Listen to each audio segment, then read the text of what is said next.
अमृत संतान मंचस्थ एवं मंच आदरणीय भाई और भौणी माने ये संगम जुग ए स्थान जो कहते भाई जो कहले ना संगम स्थली सेमिति भक्ति रे मध्य त्रिवेणी संगम गायन अच्छी गंगा जमुना सरस्वती त्रिवेणी संगम सेठी जाकि जितेबाला श्राद्ध दौचे सेठी उद्धार कार्य हो आत्मा उद्धार पाई जाउची मुक्ति पाई जाउची बोली भक्ति रे गायन अच्छी प्रकृत रे मुक्ति कहीं पाती सब बेले ये जन्म मृत्यु चक्र में चली था परमात्मा थरे मुक्ति धाम को टे बुले नहीं जाते जार बेसी समय रही इच्छा तक छाड़ी दियंती एवं अन्य माने सृष्टि नाटक रे अभिनय करुथांती। हाँ ये जो त्रिवेणी संगम बा वर्तमान जो संगम जुग चली ए संगम जुगर विशेषता कौन कौन करुचंदी भगवान आसिकी अच्छा आपण माने ए भितर जेते जण अछंती को माने ज्ञान शुणुचंती ती हाथ उठेले बहुत बढ़िया जो माने आज नुआ आछंती कि सुनिबा पय आछंती पाख पड़ोसी से मान ती हाथ उठेले बहुत कम तो जो माने आज आसीचंती अड़ोस पड़ोसी आज सुनिबा पय आसीचंती तांका पाई एवं जो माने आसुचंती तांका पाई मिसेकी कहूची वर्तमान संगम जुग चली एमती गोटे संगम स्थली एमती गोटे मिलनर जगह चली कौन से मिलनर जगहटा श्रीमद् भगवत गीता रे कौन वर्णना अच्छी आम धर्मशास्त्र ना श्रीमद् भगवत गीता से कहुई कौन ना मनुष्यर दीटा प्रवृत्ति गोटे हूँ दैवी प्रवृत्ति आ गोटे हूँ आसुरी प्रवृत्ति आसुरी प्रवृत्ति रे कौन ना बहुत गुड़े कामना रहिबो बहुत गुड़े इच्छा रहिबो अन्य प्रति हिंसा भाव रहिबो क्रोध भाव रहिबो द्वेष भाव रहिबो घृणा भाव रहिबो ए सब है आसुरी प्रवृत्ति। दैवी प्रवृत्ति कौन ना जोटी अहिंसा थीबो जोटी सत्य थीबो जोटी प्रेम भाव थीबो इत्यादि इत्यादि वर्णना आमर रही श्रीमद् भगवत गीता रे वर्तमान समयटा है ये दैवी प्रवृत्ति और आसुरी प्रवृत्ति को मिलन करा केमिति मिलन करा खुशी बासी ना सांग रही बोल कि नुहे गोटे जगार एकाठी करा एवं दैवी प्रवृत्ति आसुरी प्रवृत्ति एकाठी हेले एमान भितर युद्ध चलिबो तेणु या बोली भगवान तांकर ईश्वरीय प्रवृत्ति के धरिक रही तेणु तीन प्रवृत्ति आसुरी प्रवृत्ति दैवी प्रवृत्ति ईश्वरीय प्रवृत्ति एवं एकाठी एवं ये ईश्वर कौन करुचंती तांकर शक्ति आधार रे आम भितर जो भल भल दिव्यता रही बुस्टिंग कराउचंती जहाँ फल आम भितर थिबा आसुरी प्रवृत्ति तक नष्ट हो एवं या परे गोटे सुंदर दिव्य दुनिया आसीबो जेमिति कि राति सरी सरी गला बेल को पहांतिया बेल पर कौन आसुची दिनटा आसुची अच्छा ती पचार हम राति रे केमती सरीला आपण कहबे नित हैला राति 12टा बेले तो जोर अंधार होइतिला भोर 3टा बेले देखिछु अंधार होइतिला आजिकल 5:30 बेले भी तो अंधार होइतिला तापरे कौन है टे आलू आसला भाया लगला तापर देखा आकाश में टे लाल लाल होकर आसला आ कि समय पर सूर्यर किरण आसला अच्छा ये जो अंधारटा गला केमिति अंधारटा केमिति गला जना पड़िला नहीं किंतु आलोक केमिति आसला आमे ताको ऑब्जर्व करि पारिले ठीक सेमिति ईश्वरीय प्रवृत्ति आधार रे जहाँ परमात्मा आमको श्रीमद आधार रे शिखौचंती ताकू जेतेबेले आमे धारण करी करी जाउचे सेतेबेले आम भितरे दैवी प्रवृत्ति उदय हवा को लागुची एवं ए दैवी प्रवृत्ति होची आलोकर प्रवृत्ति सात्विक प्रवृत्ति या आधार रे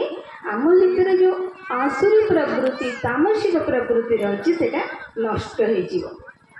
हेले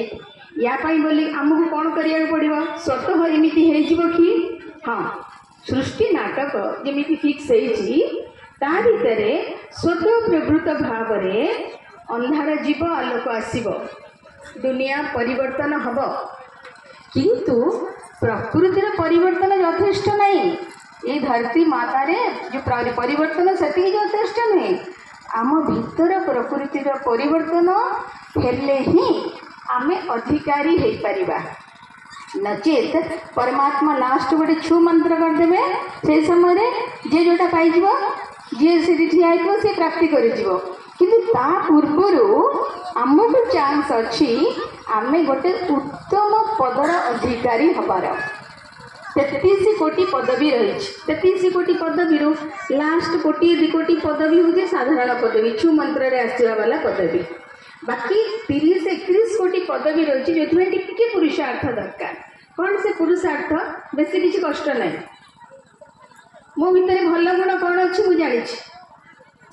मो भितर खराब गुण कौन अच्छी मुझे जानी किए जानी निज भितर कौन खराब गुण अच्छे हाथ उठेले बस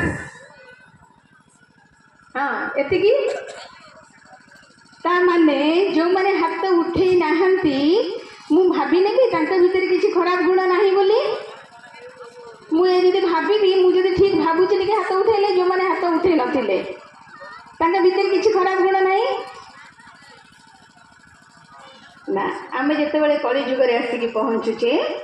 ए जुग ही कहूची जे आमे समस्ते आसुरी प्रकृति युक्त काम क्रोध लोभ मोह अहंकार ईर्षा द्वेष आलस्य घृणा ये सब गुड़ाक जो नेगेटिव कैरेक्टर्स आम भितर परसेंटेज अनुसार अच्छे एक कथा नहीं जे समस्त भितर समान भाग में अच्छी से कथा नहीं तेणु आम समस्ते वर्तमान आसुरी प्रवृत्ति बेसी युक्त अच्छे दैवी प्रवृत्ति कम युक्त होके अच्छे कथा हूँ आम भितर भल गुण भी अच्छी क्या भितर आदौ भल गुण ना हाथ उठेले ना आम समस्त भितर भल गुण भी अच्छी दिने गुरु कहले धृतराष्ट्र युधिष्ठिर को आउ दुर्योधन को जाओ संसार में गोटे लोक को बाछिकी आण जहाँ भितर आइदर आदौ भल गुण नहीं बा आदौ खराब गुण नहीं दुई जन को एका टास्क देखी छड़ागला गोटे लोक को बाछिकी आण जहाँ भितर आइदर भल गुण नहीं किंबा खराब गुण भी नहीं दुई जन जाक बाहर लोक खोजा बोलिका किसी दिन पर नहीं जन फेरिकी आसिले युधिष्ठिर कहले जे गुरुदेव मुझे गोटे लोक देखिली जे जहाँ भितर आदौ भल गुण नहीं एमती गोटे लोक को मुझे पाइली समस्त भितर किसी ना कि भल गुण अच्छे आसिक पहुँचले दुर्योधन कहे गुरुदेव मुझे जगह बुली बुली आसली एमती गोटे लोक नहीं जहाँ भितर कि खराब गुण नहीं दी जन गोटे गुरुंर शिष्य एका टास्क दिखाई जड़े गुण खोजी खोजी गला आ जड़े अवगुण खोजी खोजी गला वास्तवता किंतु या आम भितर गुण भी अच्छी अवगुण भी अच्छी वर्तमान परमात्मा कौन करुँच संगम जुगर भगवान आसी कौन करुँच जो मैंने क्लास करुँच कहले भगवान आसी कौन करुँच मुरली शुणुंट कहीं मुरली शुणुंट आपण मैंने मनुष्य देवता हे ए ना केमती देवता हे यही गुणर परिवर्तन आम भितर थिबा आसुरी गुण परिवर्तन ही दिव्य गुण रे परिणत हेले कहली त्रिवेणी आमे खाली भावीदेले हेबनी जे मोर असुर गुणटा चली जाइए दिव्य गुण पड़े आसुची बोली तेणु या मते परमात्मा तो ईश्वरीय शक्ति बा ईश्वरीय प्रवृत्ति की दबाक पड़ो ताहेले ही मोर दिव्यता प्रस्फुटित हम वर्तमान समय है केमिति नबा ना भाव भावनार खेल संसार कौन प्रभु बंधा भावरे बंधा भावग्राही ये जो भाव भावनार खेल माने कौन भाव होची मु कौन भावुची भावना होची मु कौन भल पाउची जोटा मु भावुची मु सेटा भल पाउची तो मु क्रोध करुची क्रोधर भावना ताको देखिली से गोटे कथाटी मानिलानी मो भितर क्रोध आसला ए भाव मोर जागृत है कि मुझे क्रोधटा को भल पाऊँ तो क्रोध तो करुच्ची जरा झांकी देख तो मुझे भल पाऊँ ना नाई जदि मु क्रोधटा को भल पाऊँची ताले मोर भाव भावना दीटा जाक क्रोधपूर्ण एवं मुझे असुर आ गोटे देखा मु क्रोध करुच्ची सीना क्रोध करिया उचित ना रागिया कथा नथिला रागी पाटिरू बाहरी गला ये कौन है ना भावना भाव तो आसी क्रोधर किंतु मुझे भल पाऊनी से क्रोधटा को अर्थात मोर भावना मुझसे क्रोध को प्रेम कर भल पाई ये कौन है ना मोर पॉसिबिलिटी आसला दिव्यता आड़ को जीवार किंतु जीवी केमिति क्या भाव तो उत्पन्न हो जाऊँ खराब ना या पाई बोली आमको टे एकाग्र होगा पड़ो कौट उत्पन्न होची कौट उत्पन्न होची आत्मा भितर एमती उत्पन्न होगी चलती पानी रे आम गोटे टेका पकड़े सब भौरी सृष्टि हुए ना सेमती यही भितर आम हजार हजार भौरी सृष्टि हो दिन को से भौरी टे चेक करवा एवं से चेक को कह जाए कौन ना आत्मिक स्थिति रे रहिबा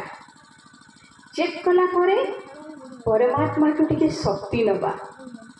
नहीं से भौरी को कंट्रोल करवा कंट्रोल करके पुणी सेंट्रलाइज करवा करके दिव्यतार शक्ति जोटा मुझे भल पाऊनी आज छाड़िली जदि मु निजको निज प्रतिज्ञा न करी छाड़ी मत कई प्रतिज्ञा करेले भी किसी लाभ ना जिते बड़े आम यहाँ छाड़ा से जगह खाली हम एवं से दिव्यतार स्फुरण हम तो मोर आशा ये जो स्थानटी आमर भाई भौणी मिसिकी जो स्थानटा बाबा निमित्त कले यही स्थान एमती अनेक दिव्य आत्मा को क्रिएट करने ये स्थानटी करा तेणु आपण मैंने योग शक्ति देकी जमी भौणी कहले जे आम सब संकल्प करवा ये जो संकल्प करवा केमी करवा ठीक केमी निजको एकाग्र करी परमात्मा आनी या ऊपर आम अमृत बेला पूरा स्प्रेड करवा ये गोटे सुंदर घर बनी जाइए बनब ना ये बनी जा भितर आम सब बसिकी योग करुचु। ओम शांति।